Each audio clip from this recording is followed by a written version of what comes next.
Сәлеметсіздер ме, құрметті оқушылар? Құрметті оқушылар, бүгінгі біздің тақырыбымыз табиғат құбылыстары және заттың қимылын білдіретін сөздер. Сіздермен бірге мен Дүйсенбекова Қарғаш Елеуовна, Қарқаралы ауданы Айрық бастауыш мектебінің 1-ші сынып мұғалімі. Бүгінгі сабағымыздың мақсаты оқу түрлерін қолдану, тұтас оқу, мәнерлеп оқу, түсініп оқу түрлерін еңсеу және сәтті қолдану, сөздерді ажырату, заттың қимыл әрекетін білдіретін сөздерді танып, дұрыс қолдану және де сөзді тасымалдау. Бүгін менің көмегім арқылы сөздерді дұрыс және ережелерге сай бөліп тасымалдауды үйренеміз. Бүгінгі біз сабақта осы 3 мақсатты қолдана отырып, жаңа тақырып сіздермен бірге түсінетін боламыз. Табиғат құбылыстары дегеніміз бұл табиғатта ешқандай ұнамдықсыз болып жатқан өзгерістер мен қимылдар. Желдің соғуы, жаңбырдың жаууы, күннің шығуы, батуы, қардың жаууы барлығы табиғат құбылыстарының мысалдары. Бұл құбылыстар бақылау арқылы оқушылар табиғаттағы өзгерістер, заңдылықтарды түсіне бастайды. Табиғатқа деген байланыс пен құрметті арттыру үшін аймақтың табиғи құбылыстарын зерттеу өте маңызды. Желдің соғуы, ауа ағынының табиғи құбылысы, жаңбырдың жаууы, су циклінің бөлігі, табиғат құбылысы, күннің шығуы, күнделікті маңызды табиғи құбылыс, күн батады және атады. Заттың қимылын білдіретін сөздер. Қимыл сөздері бұл заттардың не істейтінін, қандай әрекет жасайтынын сипаттайтын сөздер. Жүгіру, ұшу, секіру, жүру, айналу, құлау, осы сөздердің барлығы қимыл сөздері. Мысалы, жел соғады. Сөйлемде соғады сөзі заттың, яғни желдің қимылын білдіреді.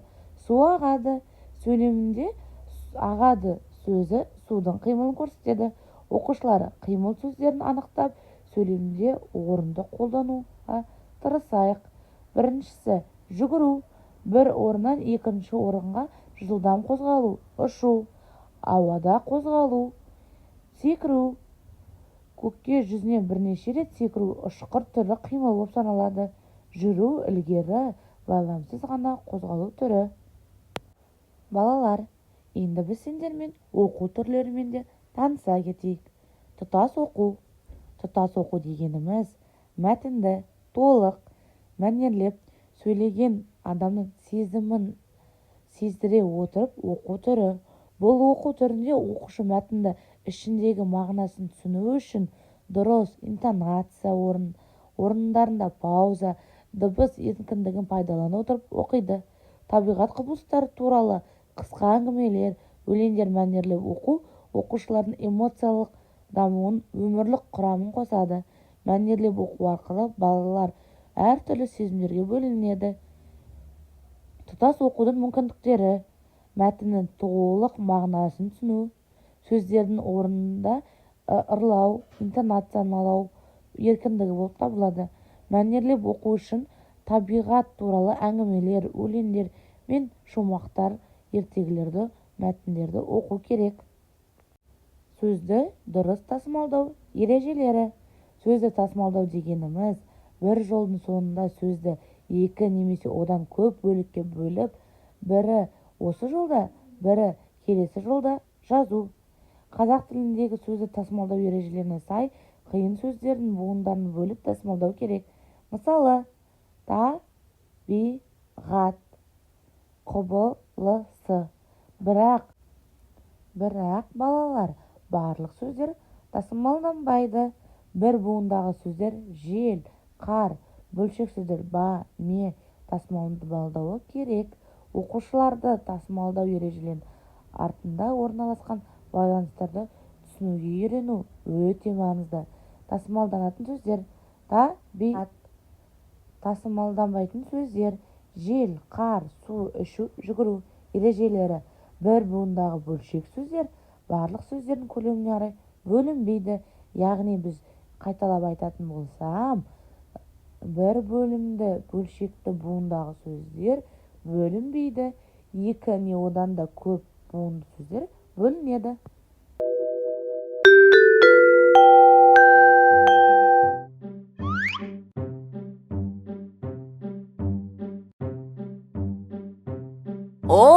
Томнан хат келді.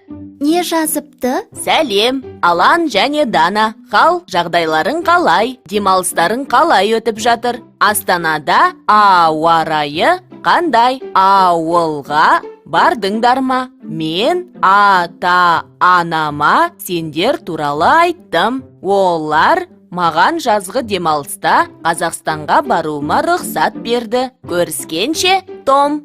Алан аға, Том ауа, ауыл, ата және олар деген сөздерді дұрыс тасымалдамапты. Дұрыс айтасың.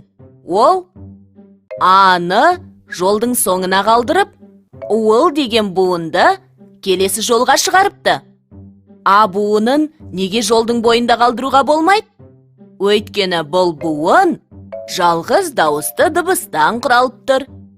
Жалғыз дауысты дыбыстан құралған буынды жол соңында қалдырып, тасымалдауға болмайды. Том бұл сөздерді буынға дұрыс бөлген, бірақ дұрыс тасымалдамаған ғой. Ол, уа, та деген сөздерде екі буын бар. Иә, сөзде қанша дауысты дыбыс болса, сонша буын болады. Дауысты дыбыс жеке өзі буын құрай алады. Мысалы, әкке, ана, ақын, емен. Осы сөздердегі дыбыстары жеке буын құрап тұр. Бірақ бұл сөздерді тура осылай буынға бөлгендей тасымалдауға болмайды. Дана, мен саған сөздер айтам. Сен оларды бірінші буынға бөл, одан соң дұрыс тасымалын айт. Мысалы, ойыншық, етікші, арыстан, инелік, орындық, ірімшік. Ойыншық, ойыншық, етікші, етікші, инелік, инелік, орындық, орындық, арыстан, арыстан, ірімшік, ірімшік. Жақсы, Дана. Буынмен тасымалды жақсы түсініпсің. Енді Томның хатына жауап қайтарайық. Сәлем, Том. Біздің хал жағдайымыз жақсы. Ауылдан жақында оралдық. Бізде ауа райы тамаша. Өзіңде басқа қандай жаңалықтар бар? Астанаға келуіңді асыға күтеміз. Ата-анаңа бізден сәлем айт. Сәлеммен Алан және Дана.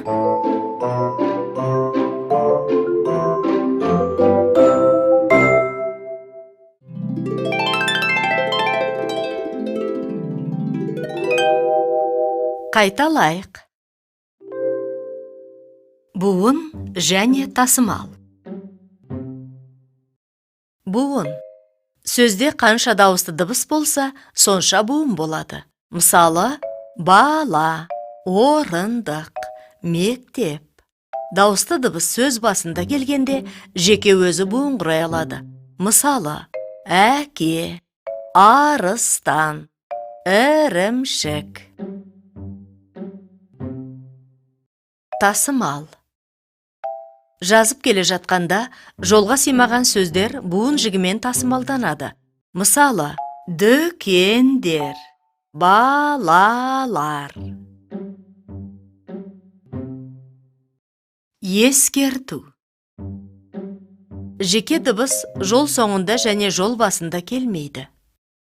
Тасымалданған буын келесі жолдың басында дауысты дыбыстан басталмайды. Қысқарған сөздер тасымалданбайды. Буынға бөлгенде ойыншық, тасымалданғанда ойыншық болады. Сол сияқты етікші, етікші, инелік, инелік, орындық, орындық. Арыстан, арыстан. Ірімшік, ірімшік.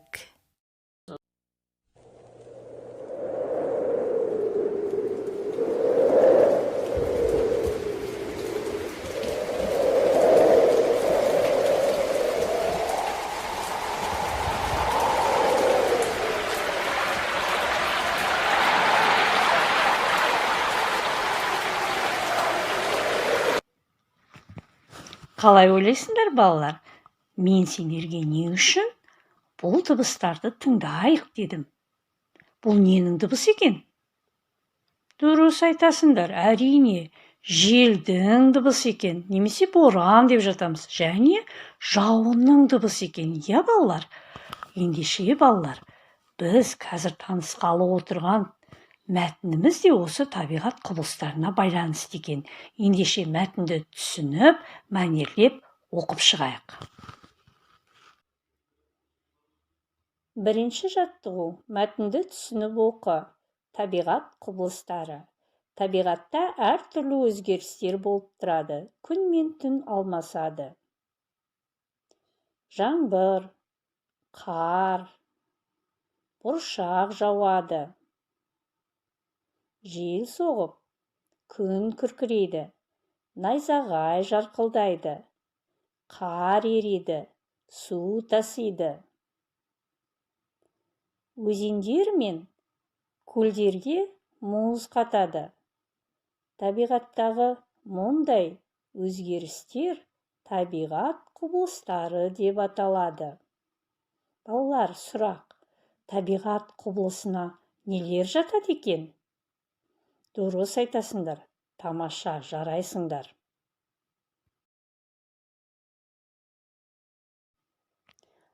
Енді балалар, екінші жаттығуға назар аударайық. Дәптермен жұмыс жасайық. Күн ретін жазамыз. Көп нүктенің орнына керекті сөзді қойып жазыңдар дейді. Керекті сөздер күркірейді, жауады, алмасады, жарқылдайды.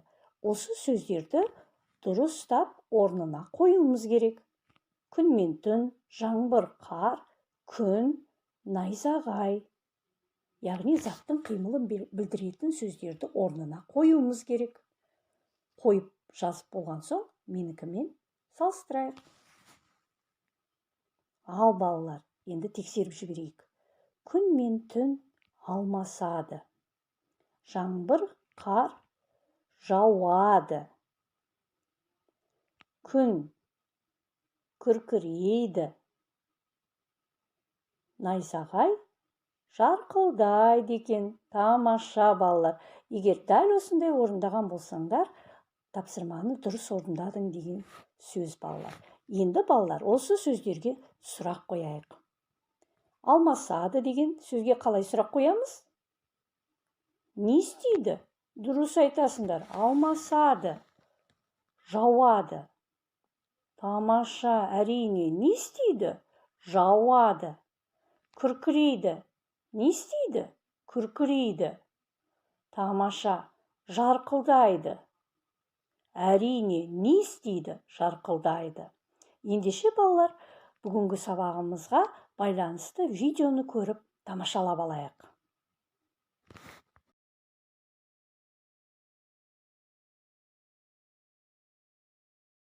Заттың қимылын білдіретін сөздер. Адамның немесе заттардың қозғалысын, іс-әрекетін қимыл дейміз.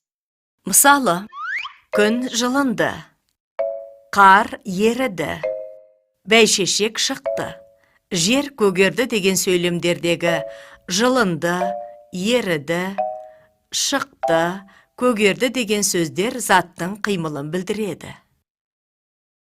Қимылды білдіретін сөздерге не істеді, не қылды, қайтты деген сұрақтар қойылады.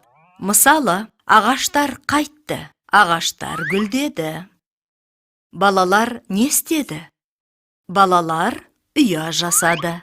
Мал не қылды? Мал төлдеді. Енді балалар, бүгінгі өтілген тақырыпқа байланысты заттың қимылын білдіретін сөздерге Біз тапсырмалар орындап көрейік. Сұрыптау, сөйлемді толықтыр, дұрыс емес деген. Бір шетінен ойын ойнаймыз және тапсырмаларды орындаймыз. Мұқият боламыз. Балалар, қазір бұл сұрыптау ойынында қимылды білдіретін сөздерді көп, басқа сөздерді қызыл қорапқа салуымыз керек. Сендерге 60 секунд уақыт беріледі, яғни 1 минут. Мінекей, мына жерде сөздер бар. Барды, міне бала, келді дейді. Енді 5 тапсырма. Яғни біз үлгеруіміз керек қорапқа салып. Жасыл қорапқа қимылды білдіретін сөздерді саламыз да, қызыл қорапқа қимылды білдірмейтін сөздерді саламыз. Енді сөйлемдерді толықтыр дейді. Үстіндегі сөйлемдер қасында көп нүктелер берілген. Сол жерлерге астындағы керекті сөздерді қойымыз керек. Мінекей, мына жерде ағаштар, мал, қар, бәйшешек, дала деген сөздер тұр. Ал астында керекті қимылды білдіретін сөздер тұр. Осы сөздерді сүйреп апарып орнына қоямыз. Мысалы, ағаштар не істейді? Ағаштар гүлдеді. Мінекей, түсіндік қой. Үшінші тапсырмада балалар, дұрыс емес деген тұжырымды табуымыз керек. Егер дұрыс тұжырым болса, дұрысты белгілейміз. Дұрыс емес болса, дұрыс емес деген тұжырымды белгілейміз. Бәрекелді, қараңыздаршы балалар, біздің қарындаштарымыз бізді тағатсыздана тосып тұр екен. Олай болса, дәптерімізді ашайық. 27-ші бет. Әрине, алдымен көркем жазу минутынан бастаймыз. Қандай дыбыс еді? Әрине, ол дауыссыз дыбыс. Үшінші жаттығуға көшейік. Өлеңді көшіріп жаз. Бізге өлең беріліпті. Тыңдаңыздар. Қаз баса ғой қарағым, құтты болсын қадамың. Өмірге аяқ баса бер, асулардан аса бер. Міне қандай керемет өлең жолдары. Осы өлең жолдарын әдемілеп отырып, көшіріп жазамыз. Сонымен қатар, балалар, қарамен берілген сөздер бар екен. Қанеки оқиықшы. Өмірге және асулардан. Осы екі сөзді, балалар, сіздер қалай тасымалдау керек? Соны ойланып, жай дәптерімізге жазып жібереміз. Іске сәт. Балалар, қараңыздар, ақылды үкіміз бізге қызық жұмбақ жасыр қойыпты. Ол жұмбақты аяқтап жазып, және оның шешуін тап дейді. Қанеки, ойланайық. Сонымен, балалар, жұмбақтың шешуі не екен? Әрине, жұмбақтың шешуі түйе екен. Кезікті бір жануар, үстінде екі тауы бар. Ол түйе. Қорытындылай келе, бүгін біз сіздермен табиғи құбылыстардың не екенін білдік. Табиғи құбылыстарды бақылау жайлы білдік. Және де қандай құбылыс, қандай дауыс шығаратынын білдік. Мен ойымша, табиғи құбылыстарды біз енді сіздермен ажырата аламыз. Және де біз сіздермен бүгін сөздерді ажыратуды үйрендік. Орынды қолдануды және де табысты оқуға жеттік. Сонымен қатар біз бүгін сөздерді тасымалдауға, буын деген екенімізді сіздермен бірге үйрендік. Сонымен қоймай, қызықты тапсырмалар орындадық. Бүгінгі сабақты аяқтамас бұрын өздеріңізге баға берсеңіздер, сіздер қаншалықты тапсырманы дұрыс орындадық деп ойлайсыздар? Құрметті оқушылар, бүгінгі сабақ сіздерге ұнады деген ойдамын. Көрген мультфильмдеріңізден әсерлеріңізді комментарияға жаза кетіңіздер. Сонымен қатар оқушылар, бүгінгі оқыған сабағымыздан алған білімімізді естеріңізге сақтап, барлық жұмыстарды бізбен бірге қоса жасады деген ойдамын. Келесі кездескенше сау болыңыздар.